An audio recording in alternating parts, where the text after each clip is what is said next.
Just like that. It's Friday, the 9th of August. We staggered through another week. It's been a hell of a week for me. I'm going to be honest with you. Massive, not the least of which, I had a haircut. Interesting. Lots to get through. Loads to get through. I always love this. I hope you're well, by the way. I'm Russ Kane. This is the Midday Show all over the world.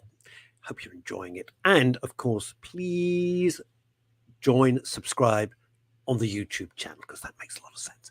You know him, you love him. He is fearless. He is the king of the gin and tonic in the interval. Ladies and gentlemen, our very own theatre critic, Mr. Jonathan.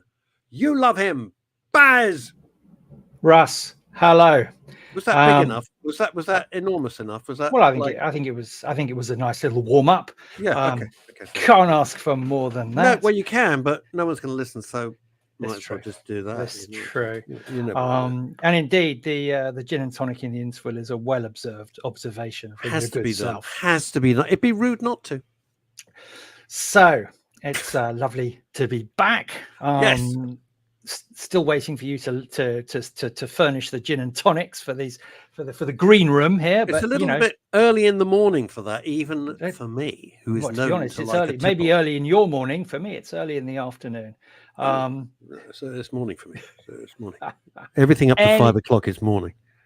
Anyway, I've been pounding the front of houses and the stalls, and I have 4 shows to bring for discussion this week. 4, and we will range from the average to the outstanding. Okay. I think, as always, trying to save the best for last. Of course. But let's kick off with a trip down to, what was the Hammersmith Odeon once upon a time? Now it's the Eventim Apollo. I can never keep up. It's that big monolith just the other side of the flyover, which is currently hosting Shrek the Musical for a summer residency until the end of August. Okay. I'm guessing most of us adored the original cartoon. Yeah. Very funny work out of DreamWorks. 4 very clever guys. Don't ask me to name them because I can't, and I didn't list their names in my review. John, Paul, George, and Ringo, I think it was. Indeed, and Bert. Bert, I saw that. And of course, 10-ish years ago, 12-ish years ago, it got converted into a musical by Janine Tesori and a chap called David Lindsay-Abaire, who he in particular sometimes is a fantastic writer, but I've got to be honest, when he was translating Shrek from screen to stage, his brilliance temporarily deserted him. That being said, Shrek the Musical is good fun to take the kids to. I've taken a look at the prices. They're not ridiculous. They're not cheap, but they're not West End ridiculous. And if you want to take with the theatre, I have to say I was there with Mrs. Baz again, and I suspect we brought the average age up considerably for grown-up couples there without any little children accompanying them. Did people point and stare? So in that demographic, we were relatively unique. It was, the kids loved it. Good. We all got given little green Shreky ears. The press got given little green Shreky ears to wear. I think probably paying punters could have been fleeced for their green Shreky ears. As I say, the kids loved it. It's a kids show. It's not high theatre. As I said in my review, they could have done some better things with some of the sound management, because the Apollo is an absolute barn of a room. It's massive. I'll be honest with you, I don't like it. I've never liked it there. Yeah. The only time I liked it was when my dad took me to see the Beatles. Fair enough. And the floor is probably still sticky from that evening. The floor, if you're watching across, especially in America, where we have a huge demographic audience in America, you'd be pleased to know, Jonathan, and you walk across the Hammersmith Apollo, whatever they call it now, and you go as your feet. It's disgusting. It's to be honest, that hasn't changed. But as I say, the kids loved it. the staging, the producers have erred on the cheaper side of lavish. Let's put it that way. Okay. But Shrek, who's played by Anthony Lawrence, puts up a very good job, and the kiddies will believe that's Shrek. Joanne Clifton steps up to the honours as Princess Fiona. Is that the dancer, Joanne? I believe so. Yeah, yes. yeah. Her brother is I've gone out of it. Kevin, the fabulous Kevin Clifton. Yeah, not Bernie. Not Bernie Clifton and the emu. No, the ostrich. What the hell it was? Ostrich. No. So she's Princess Fiona. Lovely chap called Todrick Hall steps up to the role as Donkey, and he has more than a hint of Eddie Murphy in the way he delivers. And there's a fabulous actress who has a very small part as the dragon, a woman called Charisse Richards, and she's very lovely in the way she sings and acts as the dragon. Listen, it's Shrek, it's for kids. There's not a huge amount to artistically criticize in it, though there are some moments of fantastic choreography designed by a chap called Nick Winston, including a stage full of tap dancing rats. Which who hasn't seen that? Indeed, in their garden. It had me chuckling. So if you're looking for something to entertain the kids, that's a show to think. So it's kind of, Jonathan, I'm thinking it's like a summer panto in some way. Yes, very good way of describing it like that. That's okay. So cool. To be honest, there's no interaction. There's no it's behind you or it isn't. But when Lord Farquaad comes on to take his bow, there's lots of booze. As in BOOS rather than BOOZE. Like your gin and tonics. Yes. So yeah, like I say, it's good fun, but it's far from a must see, and probably without small children, it's possibly an avoid. So that's Shrek at the Hammersmith Apollo.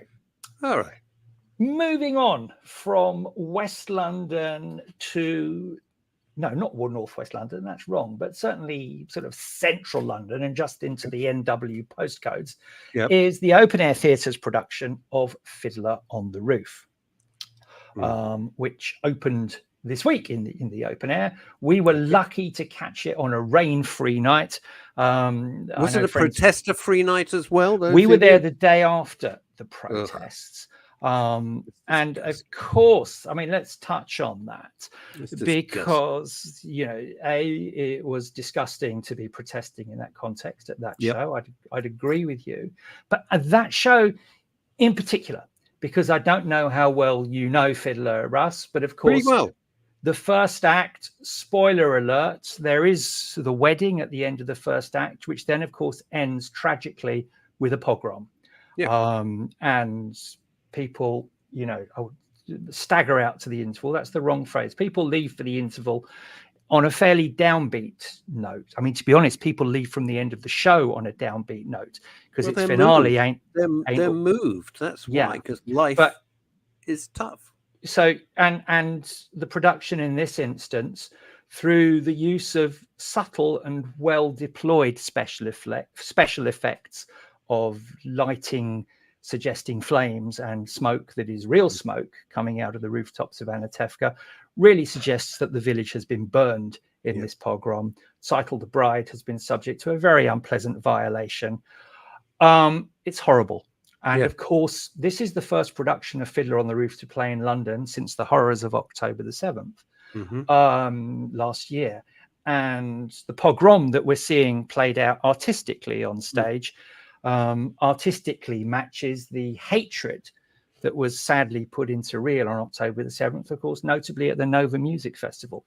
You had a celebration of dancing Jews turned into, in the Nova Festival, real life slaughter in Anatevka. No slaughter on that particular occasion, just in this instance, the burning of the village. But I found that very chilling and very, upsetting. And to me personally, that was something that I took away as the first act closed. But moving on to a broader view of this production, the chap who plays Tevye is an American guy called Adam Danheiser, who I had in fact seen on Broadway, gosh, 8-9 years ago. He played Laser Wolf on a gorgeous Broadway production of Fiddler on the Roof. So he's a big, broad guy. He's got the beard. He's got the voice. Did he convince me as Tevye? Why? 70%. What was missing? I wasn't when Tevye's talking to God, as he does, as you know, half a dozen occasions through the show. I wasn't convinced, and it wasn't because God wasn't part of the scene. I wasn't expecting. He didn't turn up. I wasn't expecting. The clouds didn't part at Regent's Park. The heavens didn't open. I'm here.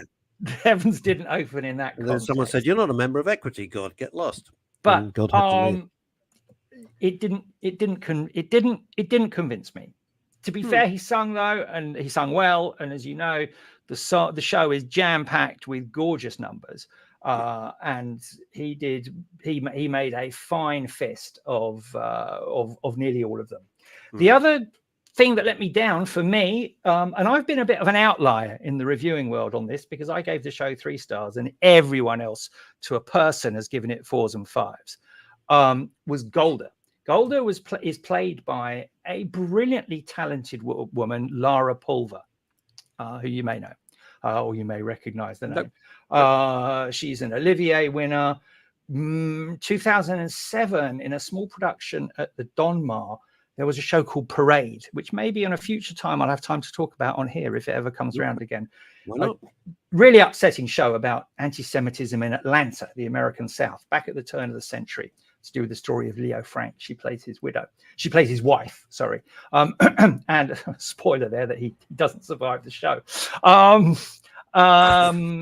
She, in that role, is very reserved and a very clipped and very, I'd use the word English, even though we're talking about the American South, Jewish wife.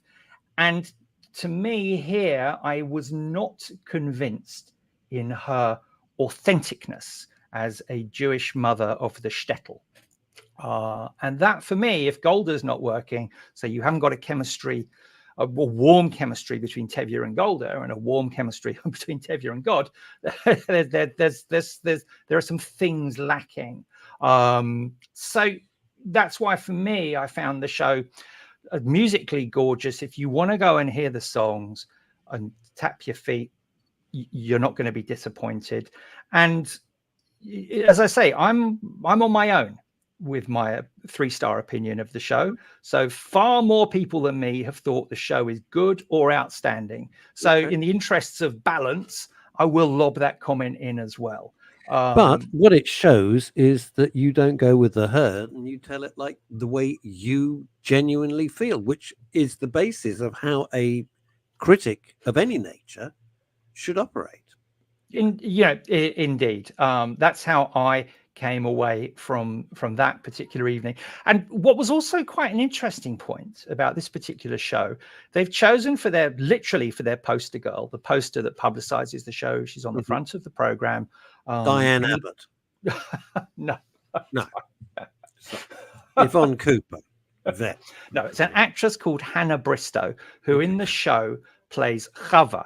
Chava is one of Tevye's daughters. You know, he has 3 daughters who go through marriage or engagement. You have Seitel, who doesn't want the arranged marriage to the ugly old butcher Laser Wolf, and she has a very happy, loving marriage to Mottel the tailor. You have Hoddle, who falls in love with Perchik, and used to play for Spurs. Wild revolutionary who, breaks her father's heart, but he still loves her by saying, "Dad, I've got to go to Siberia and be with this revolutionary man I love who's been sent to prison over there." So she gets on the train and goes to Siberia. And then you have Chava, who falls in love with a non-Jewish boy in the village called Fiedka. And they very secretly one morning run off, get married. And she becomes Christian and gets married in the church. And from a cultural perspective and a tradition perspective, that, of course, breaks Tevye's heart. And gives to some real moments of poignancy in the closing acts of the show. But it is Chava, the daughter, who turns her back on tradition, that the producers have chosen to highlight as the image of this show. They could have chosen Tevye playing his milk cart, filling his milk cart. They could have chosen had somebody standing on a roof with a fiddle. Correct. They could have had fields of wheat. I mean, the set design is very clever. The really clever use of the fields of wheat, which is clearly where Anatevka located fictionally in Ukraine. You know, the setting is gorgeous. A chap called Tom Scott has done a fabulous design job. But I was left scratching my head. Why have the producers chosen to highlight? Why have the producers chosen to highlight the one daughter who rejects tradition as their role model, image, poster girl, literally, of the show? So that's a question that I'm left pondering, and it's not a pleasant question to ponder, given that the show is founded on tradition, and this is the one character who spurns tradition. You know, it's very interesting you say this. I'm just listening to this, and Chrissy Richards, we're in a break in a second. I'll put your comment up. But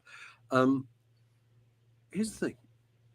You find it very upsetting because you look into the subtext of that and to the vast majority, and I get that. And the vast majority of people just look at it, well, it's a poster. Okay. But you look at it with more thought and more subtextual nuance. Maybe they meant it. Maybe they didn't. Interesting. Someone's made a choice. You know this, Russ. Anything that we that we see. Oh yeah, you've made a choice. You've taken a side. Any new newspaper that we pick up, any show that we go and see, any movie that we go and see, we are seeing what the editor wants us to read or what the director wants us to look at. That's right. And it's hardly Stalin-esque at the moment at all. Indeed. Gosh. Someone made a choice. Stasi to knock on the door at the moment. Quite. Someone made a choice to put this very talented young woman, unquestionably. She also plays the clarinet very beautifully in the show on a couple of occasions. But someone made, or a group of people made the choice that Chava would be the poster girl for this production. And that poses a question. That which, as I say, left me troubled. But, and I'm just acting as devil's advocate, is that the production has gone ahead. It's been well produced, well received, and presumably well attended. And that really is the bottom, in the immortal words words of Steve Austin, that's the bottom line. Yep, bums on seats, absolutely.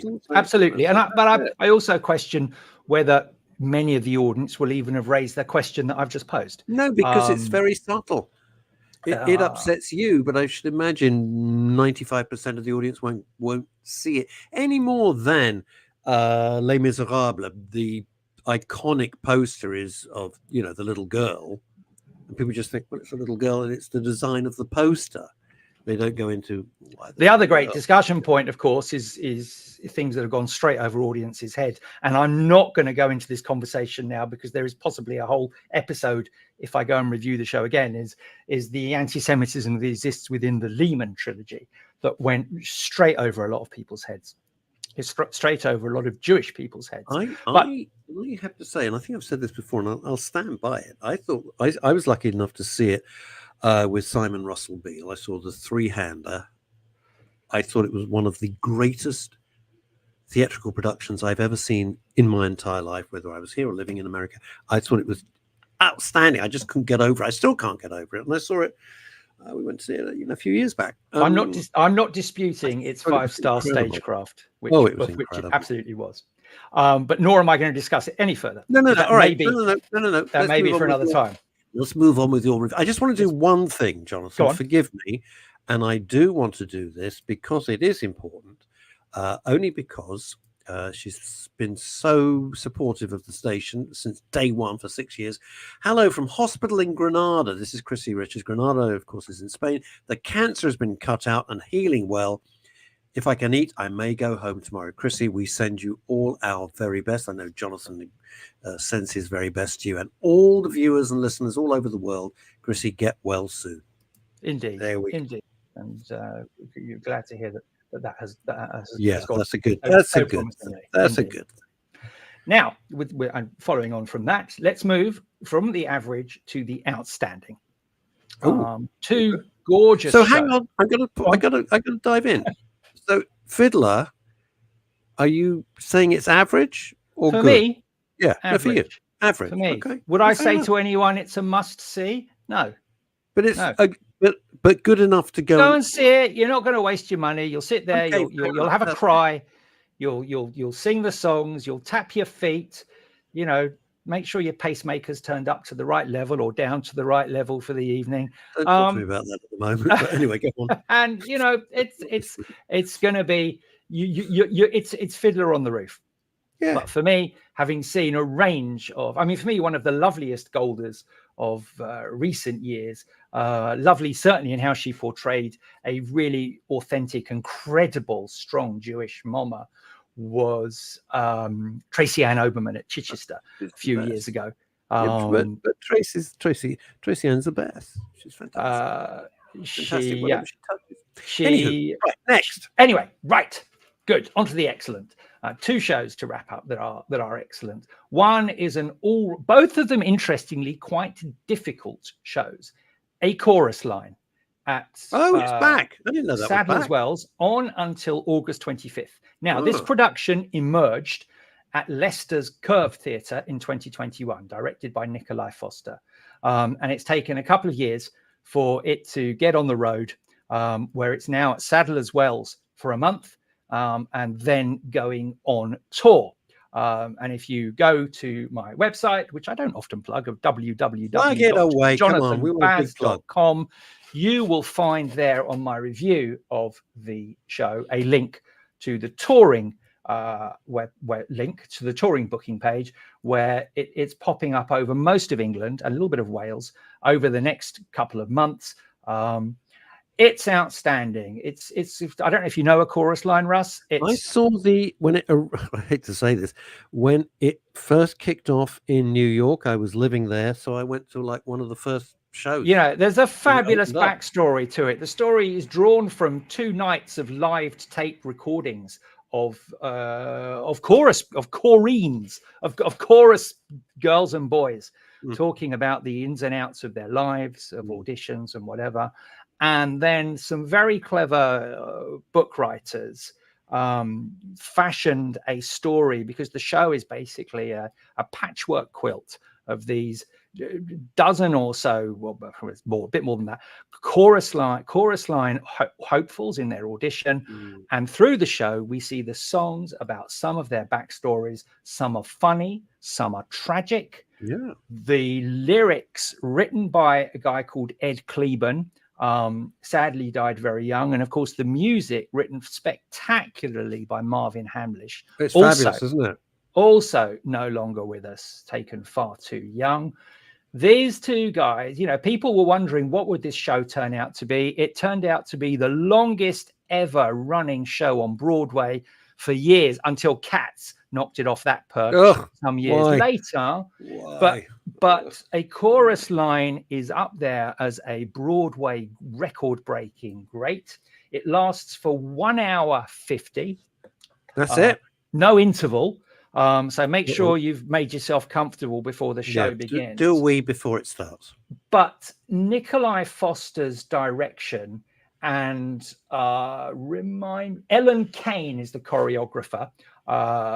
It was originally choreographed on Broadway by a genius called Bob Avian. The choreography is stunning. Yeah. All of this cast, most of them are unknown names, just ridiculously talented performers. Adam Cooper leads as Zach, the director of the show, sort of the unspoken, the unseen sometimes voice, who's quite disconnected in, you know, giving barking instructions to his chorus. Carly Mercedes Dyer plays Cassie, one of the Chorus Line auditionees, who's got quite an interesting backstory. I won't spoil it and say any more. Don't. They're great. But the cast that's around it, and it's a show really without stars. And that makes it so much real.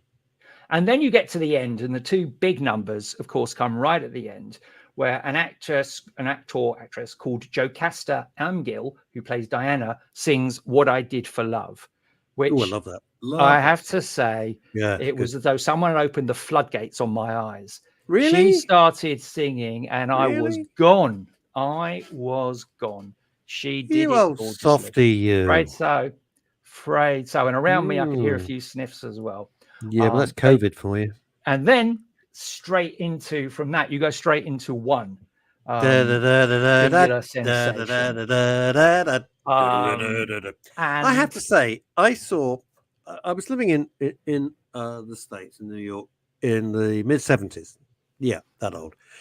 And I can still remember Chorus Line. It was there were some brilliant musicals, and it had just opened. And I don't like musicals, as Jonathan knows. I just don't. I mean, they just leave me stone cold. And I just thought, this is fabulous. And especially seeing it on Broadway, no one really knew what it was about. It was wonderful. Let me ask you this, JB. It's a serious question. There is something about the way American productions, it is military precision. The dancing, the choreography, it's phenomenal. And we are brilliant over here. But in my heart, and everyone's going to start screaming at me, it's never quite that American.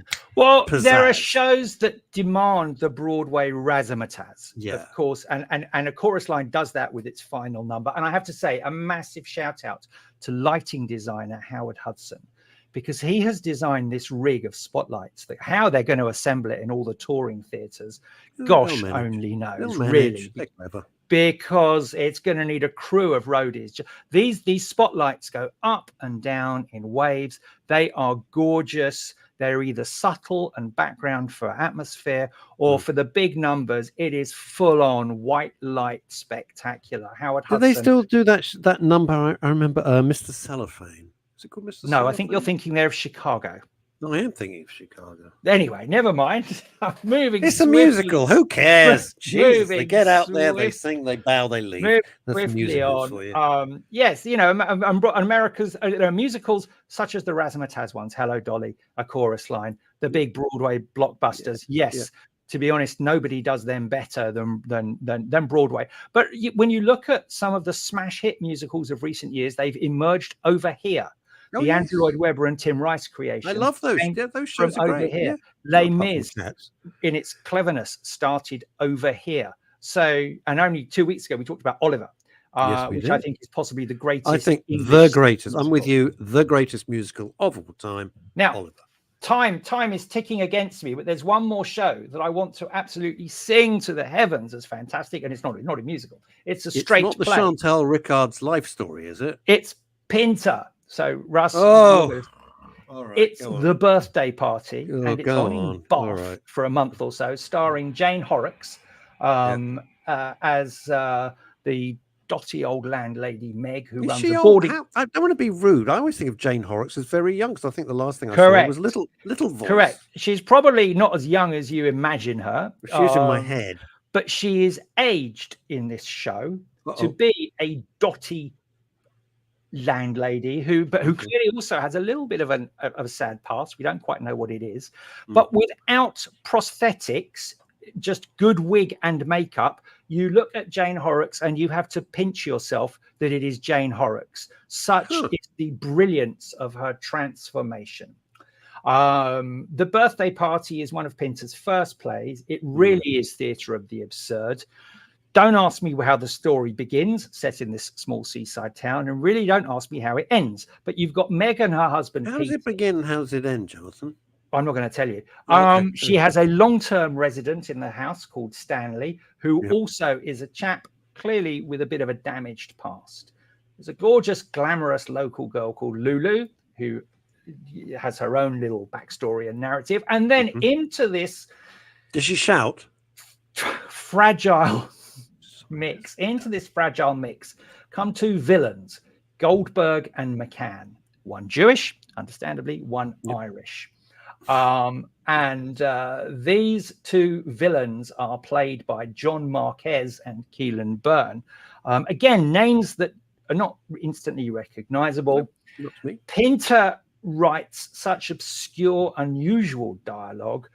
And if his play is going to be it needs to be performed by a very talented cast.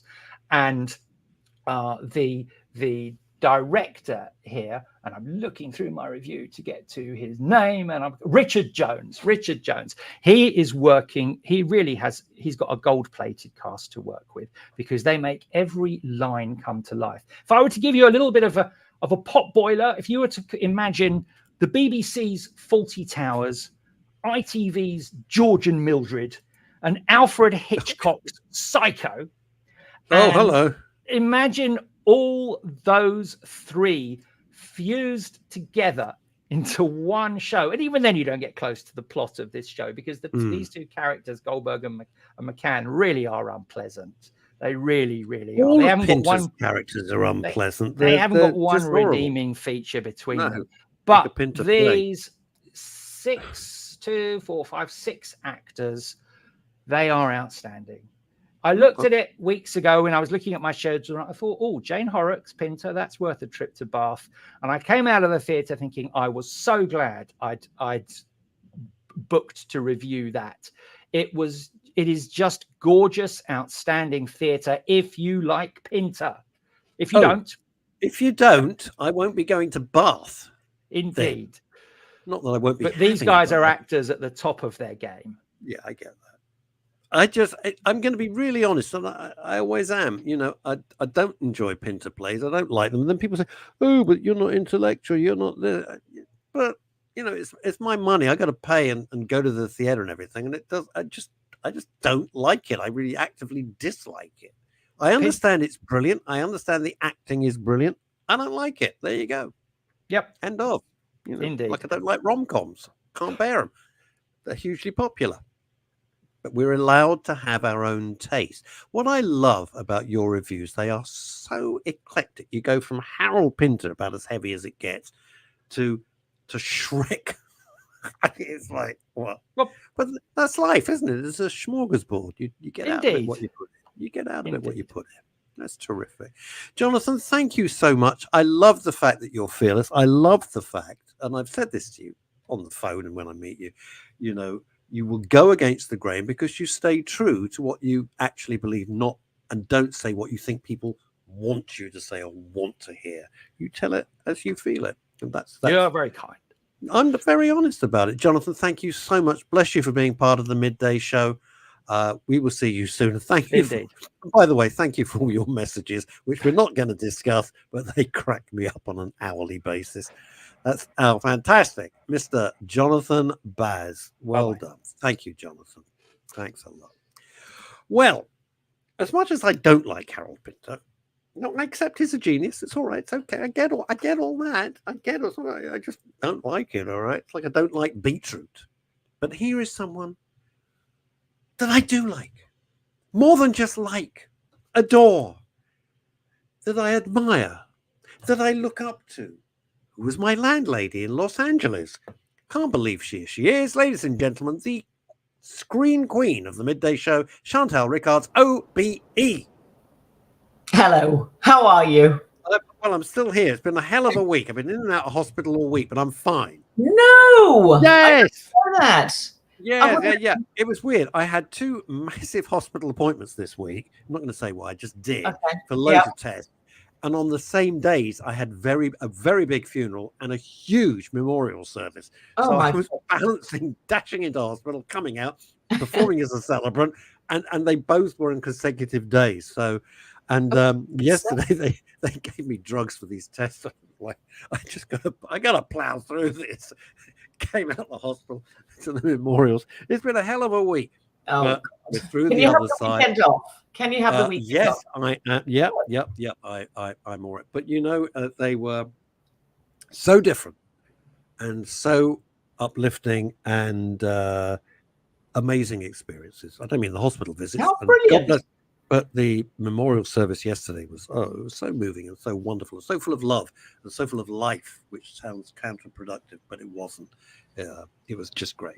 That's amazing. You're getting as much out of being a celebrant as they are getting out of you, which sounds like a perfect job. What? Do you know what? You're 100% right. It's really, and this again sounds counterintuitive. It's life affirming. It's life affirming because you go to people, they don't know which way is up. They're at the worst time, and you can now at least I can sit down and say, right, let's start at the beginning. Let me walk you through everything that happens, etc., etc. And it's just a fact. I tell you why I feel privileged, especially as a writer, is you're getting this glimpse, Shantas, into somebody's life. They're complete strangers to me. I don't know them. And you're seeing how they affected other people, how they were loved by other people, the impact they made on other people's lives, these total strangers. And you come away and you think, oh, I feel better for, yes, they've passed, but having known them. I know that sounds very odd, especially when I write the eulogy myself, which is what I do. You think that made a big impact. How wonderful. And they range from, one is a cleaner. Literally, one was what she did. She was a cleaner. Yeah. Much loved by everybody. Somebody else was like a professor, a mighty brain box. And they're brave. I come away also thinking, especially when they're young. Yesterday's memorial service was for a lady. She was 45. Wow. Taken by cancer, and she'd been ill all her life since a baby. Since a baby, and you think, what the hell have I ever got to complain about? Because here is someone so brave. Yeah. So brave and just full of life and laughter. And you come away thinking, yeah, that's something you take away from that, So instead of finding it draining, a bit physically draining and intensive work, but it's life enhancing. So there we are. That's enough of that. Television and films, you are the boss of bosses. Well, I mean, all I can offer is something frivolous to distract you. Oh, excellent. Frivolous is good. I'm in a very frivolous mood. Are you indeed? So was my barber yesterday, it would appear. But anyway, there we go. No, I think you're looking very, very handsome today. You're very and as for not being an intellectual, I don't think you should play yourself down. I mean, probably not all of our listeners and viewers will know that you went to the London School of Economics, but you should shout about your academic prowess and not do yourself a disservice. Well, you're very sweet. You are super smart. You're very sweet. Thank you. Thank you very much. But it always plays to pretend to be stupid because then people let their guard down. That's my metaphor for life, and they do it every time without fail. So there we go. Exactly. Right. And you survived Hollywood, so exactly. Well, yes, we've both survived it in our own small way. Both survived California and Los Angeles. Yes. Well, this week I think everybody's been, or most of my friends have been, absolutely glued to the Olympics, and on the other channels, I have been watching everything that's going on in America because it's the best thriller, drama, comedy, game show. It's but the thing is, I'm going to shut the hell up in a sec. But when you think, well, it can't get any more shit, it can't possibly get any worse, and then they introduce something, you couldn't write this. Brilliant. It's just brilliant. I mean, the latest analogy, I heard about it yesterday and I thought this is absolutely priceless, that they are calling the new vice presidential running mate for Kamala. Oh, God, Mr. Tampon Tim. Yeah, well, Tampon Tim or Ted Lasso, because they see him as the Ted Lasso of politics.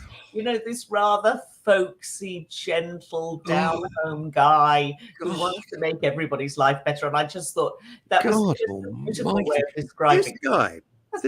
You're not talking about Vance. You're talking about the other guy. Tim, whatever the hell his name. Tim Waltz. Yeah. As I called him, the last waltz. And everybody kind of laughed because I did a little meme with Engelbert Humperdinck. This guy, if you're wondering why I said Tampon Tim, I wasn't being vulgar. No, right. And Chantal will back me up on this. This is Kamala Harris's wash my mouth running mate now. I'm sorry. I had such a row with my family about this. Oh, they went mad at me. They were even my ex-wife, who I'm incredibly fond of, and we are really close. Even now, all these million years later, everybody piled in, all the kids, everybody. I was like, do you think you might be in the wrong then? Oh, well, they think I'm in the wrong. I'm not going there. Tampon Tim, this guy, he wants tampon dispensers in boys' bathrooms. Now, if I said that to you, you'd say, I don't believe it. I don't believe it. It's true. I don't believe it. It's No, look it this up. has I'm not been making put it about by up. somebody scurrilous. It's He's not done a scurrilous. lot more for Has society. he? Yes. What's he done? Put towels as well, and you know those little advanced towels. Do you remember those? They were terrible. You wash your hands.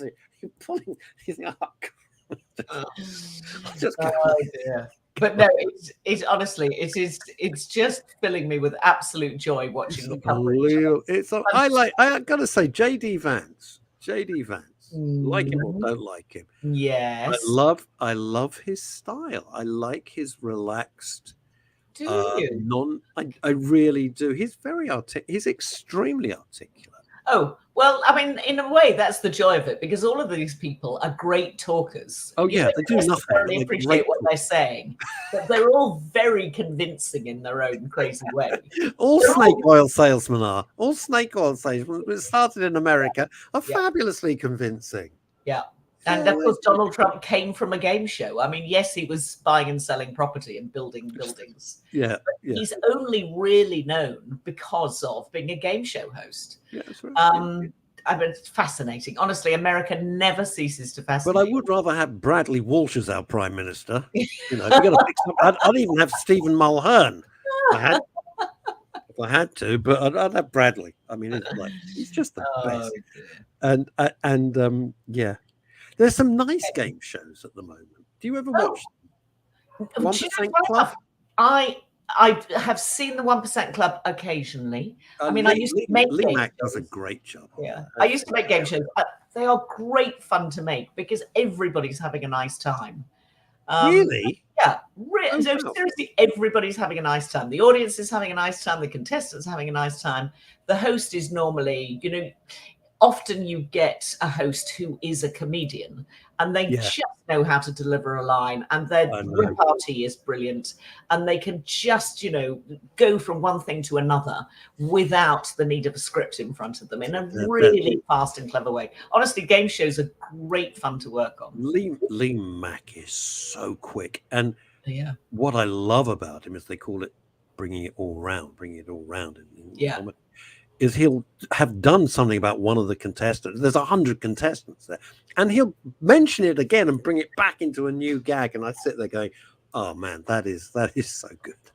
I think he's the most talented comedian comedy writer in the UK. Lee Mack. He's astonishing. Fabulous. He's just terrific. I'm a huge fan of him. Yeah, I'll watch anything that he's in. Bradley Walsh, sublime.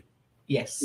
These guys make it. You mean you produce? They make it look easy. They make it look so simple. Yeah, and that's why when you pick a game show host, you need somebody who's going to make it look easy. Yeah. And it is easy to them. It comes incredibly naturally if you get the right person. Yeah. Good fun though.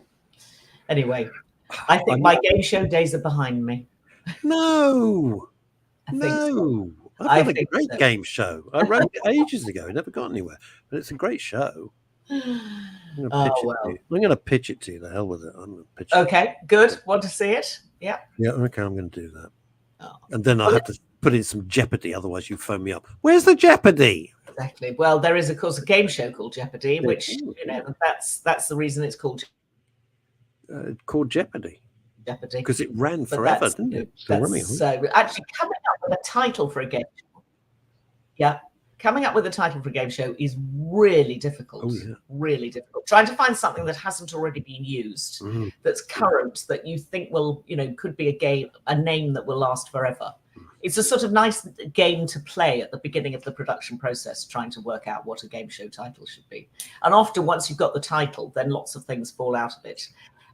In terms of you can see a way through because it's all got to conform to the title that you're offering the audience. Well, it offers it's the foundation, it's the scaffolding, isn't it? It's the scaffolding. It was interesting, and I'm sorry, then I must shut up and let. No, it's all right. No. I'm really fascinated because Tarrant was known as the king of the pilots because he was. Yes, in fact, he did a couple of pilots for me.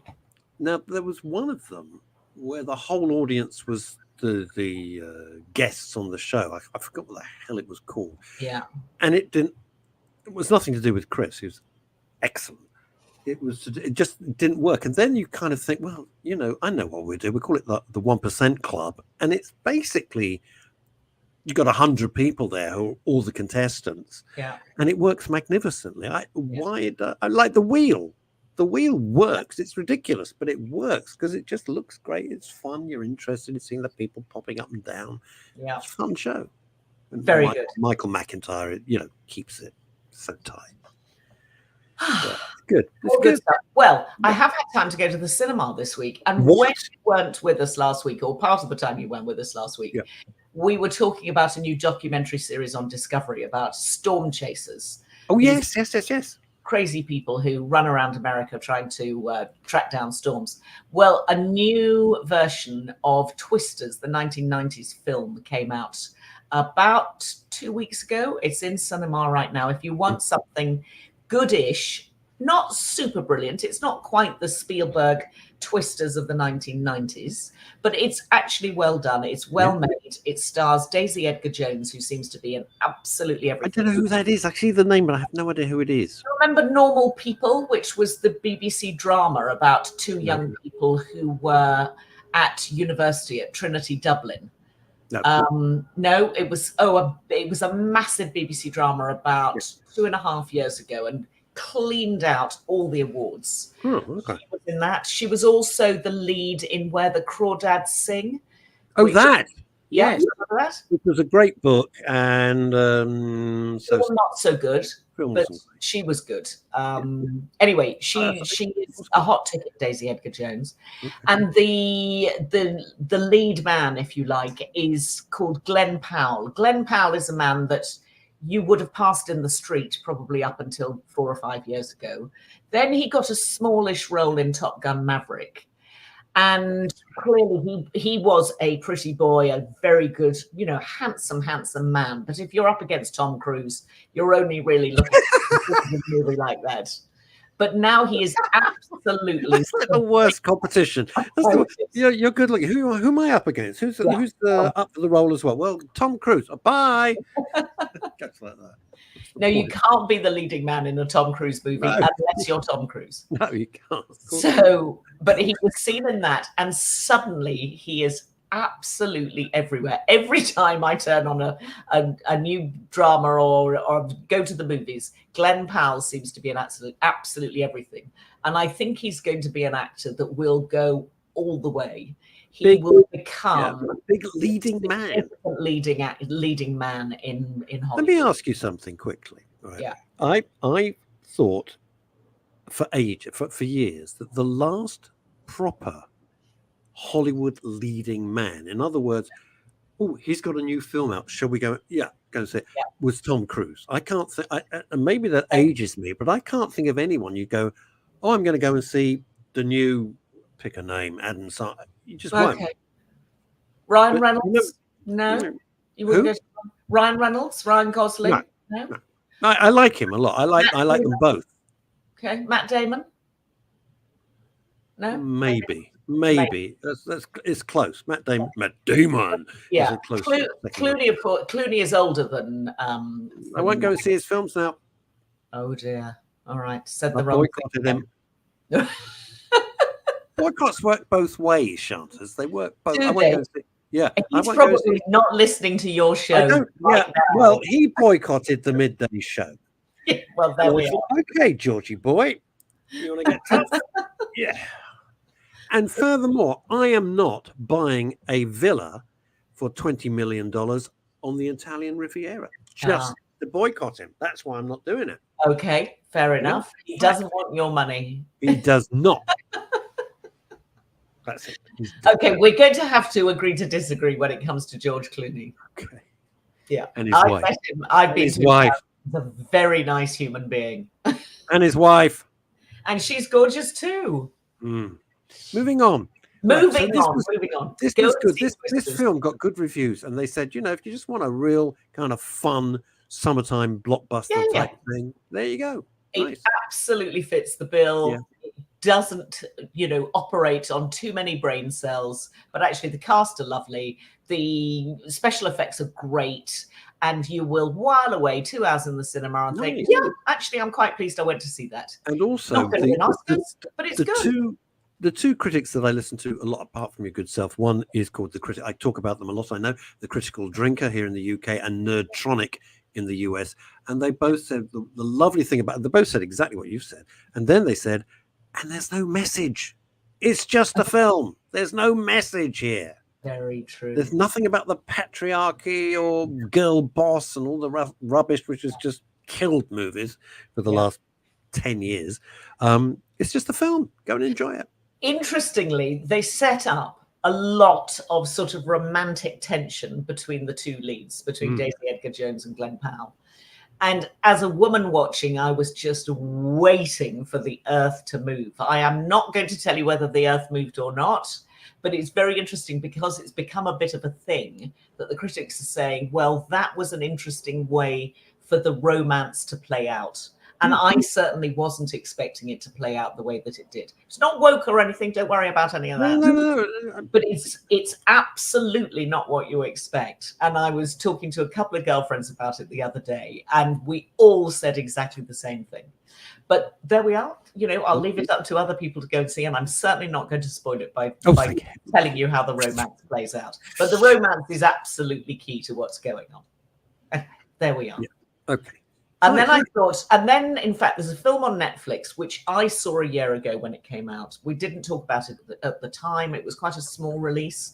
It's a small British movie called Wicked Little Letters. Oh, yes. With Olivia Colman. And actually, it's on Netflix. Lots and lots and lots of people are watching it. It is a lesson in profanity.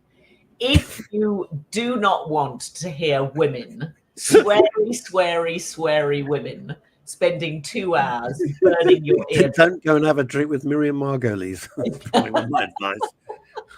God. I mean, that the shtick, if you like, of the film is the fact that there is an enormous amount of swearing, and it's about poison pen letters sent from one woman to another. It's actually based on a true story. Actual thing went to court in the 1920s. It was a very famous case. And now Olivia Colman and Jessie Buckley play these two women. And you find out the backstory as to what motivated one woman against the other and who the perpetrator is. And I mean, it's a fascinating little story. It is a little story that suddenly made it to the big screen. And it is funny. I mean, a lot of people just laugh nervously when they hear swearing. And I often do the same. The first 2 or 3 times you hear somebody use the F word in a movie, you sort of, jolt. Especially in the 1920s when it's a period piece. Indeed. But this, I mean, for me, the profanity just goes on too long. It's a joke that's carried too far.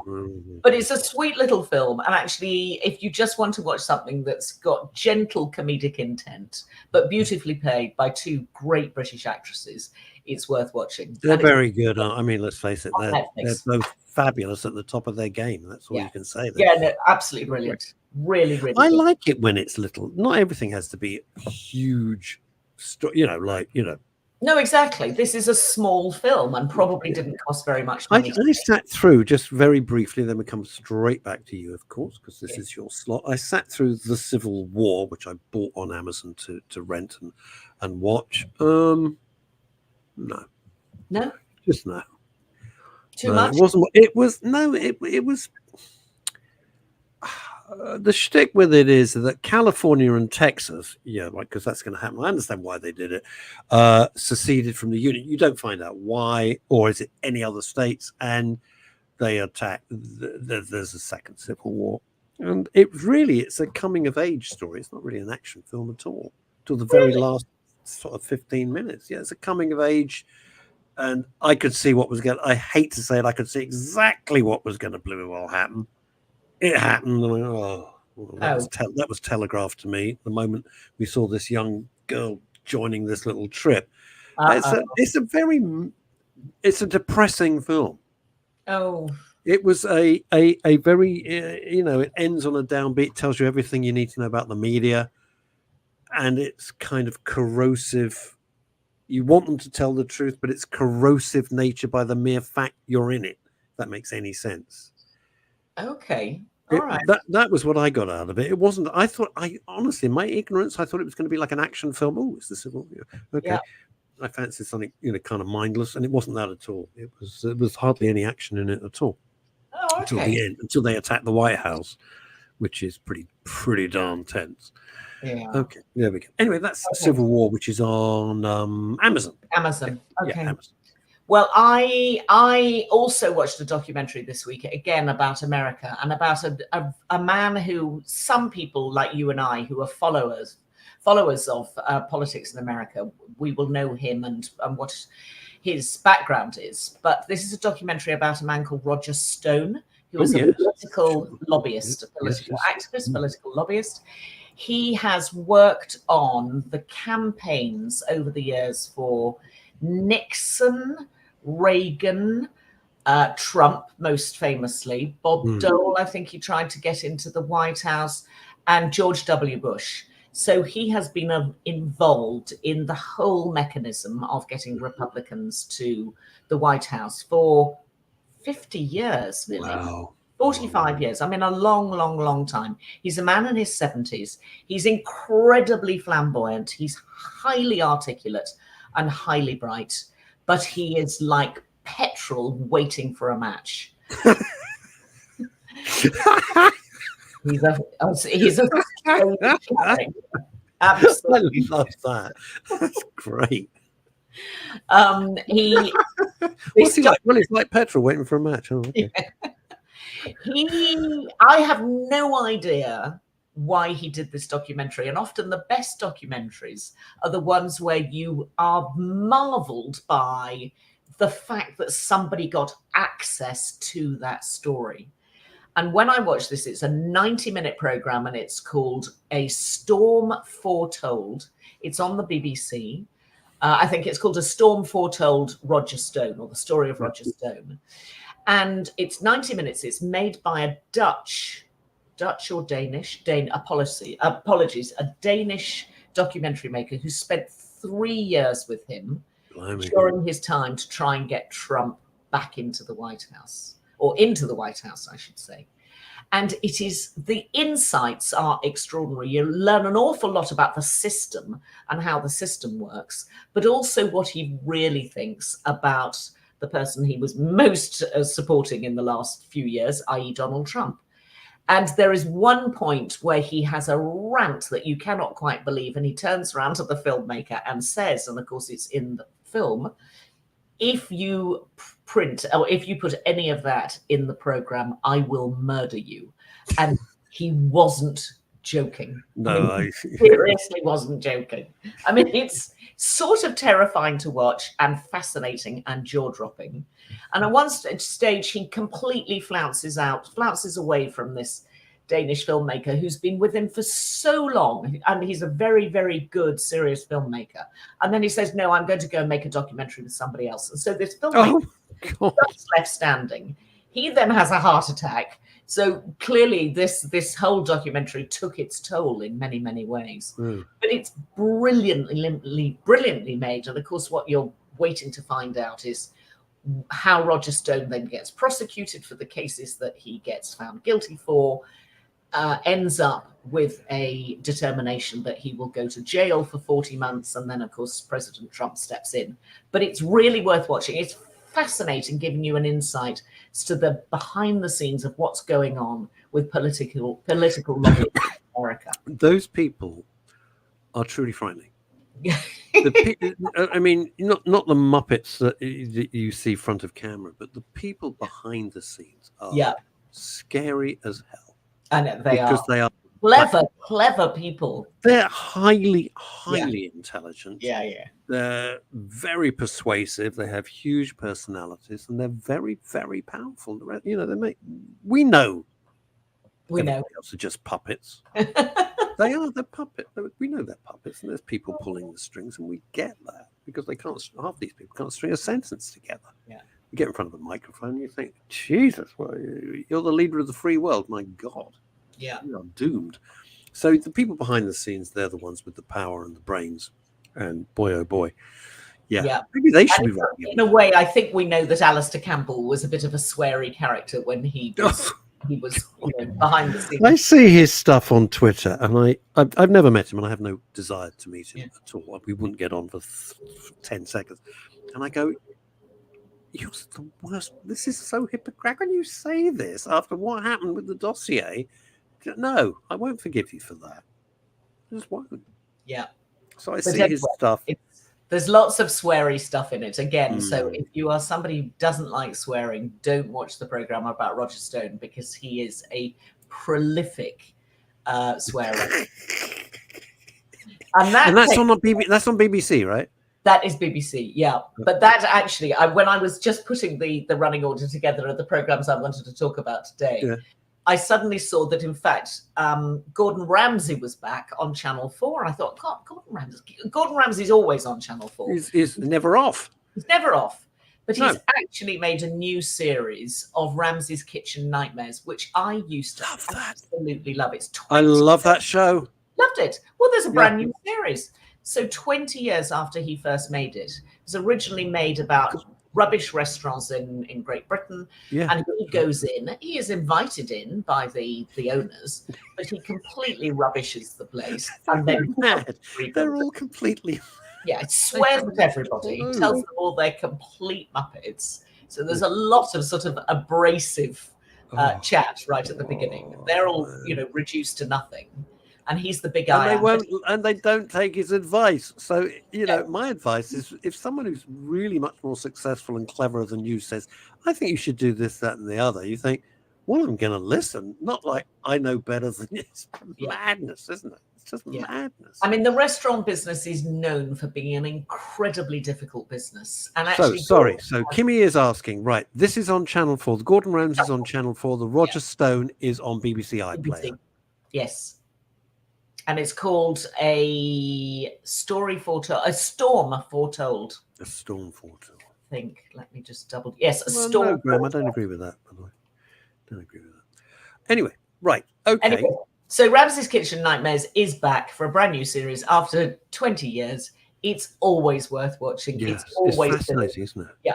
I watch the reruns in the morning when I'm they're great. I Keep Fit class. So I've got my Keep Fit class on my Zoom on my iPad, and then next to it I've got my TV on watching Ramsay's Kitchen Nightmares. When one of my kids was at Bath University taking an engineering degree, the big thing that all the kids watched in the what do you call it? Not the dorm, whatever they're called. Yeah. Houses there. Gordon. They all loved Gordon Ramsay. Yeah. They my kids it was do exactly the same. They just loved it. Friends and Gordon Ramsay. They just But he's a nice bloke. I worked with him a little bit when I was running the Food Network, and I really liked him. He's a clever man. And from these people, humble background. These people who come across as the panto villains in real life are nothing like the television portrait. And Gordon is different. I've heard this from many people. He's really very nice and quiet and thoughtful and all the rest. I saw a clip with Gordon Ramsay. If I can keep you for another second. No, go for it. There was a wonderful clip with Gordon Ramsay about what he learned. He was 19 or 21 working for Marco Pierre White, who is a monster, a genius, but a monster, but a genius, but a monster. And, Gordon Ramsay's this kid and learning, and Marco Pierre White really, really cracked the whip. And he said some really interesting, he said, look, if you're getting criticized, it's not personal. Don't take it personally. Right. It's professional. Learn from it. Interesting. And it was this really interesting, he was just being very thoughtful about how he'd been molded, no pun intended, with Food Network, into the Gordon Ramsay and the great chef, brilliant chef, that he is. And he said it was very hard working with Marco Pierre White, but he learned so much. But it's a thing for life. Everybody takes everything personally. Yeah, it's difficult not to. It is very difficult not to. But, with the new novel, if I took everything that my agent was saying, you got to do if I took it personally, I'd be smacking my head against the wall. It's a professional relationship. You take it professionally. It's hard to do. Very hard to do, but you have posted on the book. I can't wait for your next book. You won't like it. I'm telling you, I know you won't like it. You won't like it. It's going to be quite rough. It's really good, but it's quite rough. Okay. You'll have to tell me about it instead. Well, Chantal, as ever, it has been a pleasure. It's always a pleasure. And good seeing you. It's always fantastic. Always, yeah, great. Lovely to see you. I'm glad you made it to the. Quick question: were there other people in the cinema? I'm not being facetious. Was there anybody in the cinema? A few people. Well, yes. I mean, the Cineworld in Wandsworth, it's a bit odd. All the concessions seem to have disappeared from last week to this week. I don't quite know why. Sort of, it has an air of something that might be going into a mothball state. I need to check it out. I'm not quite sure what's going on. But there were about 40 people in the cinema. Okay. And generally, I mean, I always watch the audience just to see reactions because I want to know if people are enjoying it. And then I listen to what people are saying as they walk out. And yeah, it was certainly going down well with the 40 people I watched it with in Wandsworth. Yeah. I really wonder, it's just a thought, I must let you go, how cinemas are going to survive. I really don't know. I don't think they will. I don't think it'll be in our lifetime, but I think in the future they will be a thing totally of the past. Well, I hope not. I hope not. But you know, there we go. Life evolves. It's not always great. Chantal Rickards OBE, thank you so much. Thank you. We will see you, God willing, next week. The fabulous Chantal Rickards. Well, that's it for another week. I will be back on Monday with Neil Longy Long and his very intense but comedic look of life. He'll be back on Wednesday, and the whole gang, including Mr. Phil, I'm wearing a cravat, Dave, will be back next Friday. Have a good weekend. I've no idea what the weather's like because I never watch the news or weather forecast. It is what it is, right? Which is a Ray Gelato song, by the way. Until next week, have a great weekend. Try and stay out of trouble. Don't get arrested for posting your opinions. Until Monday. Bye-bye.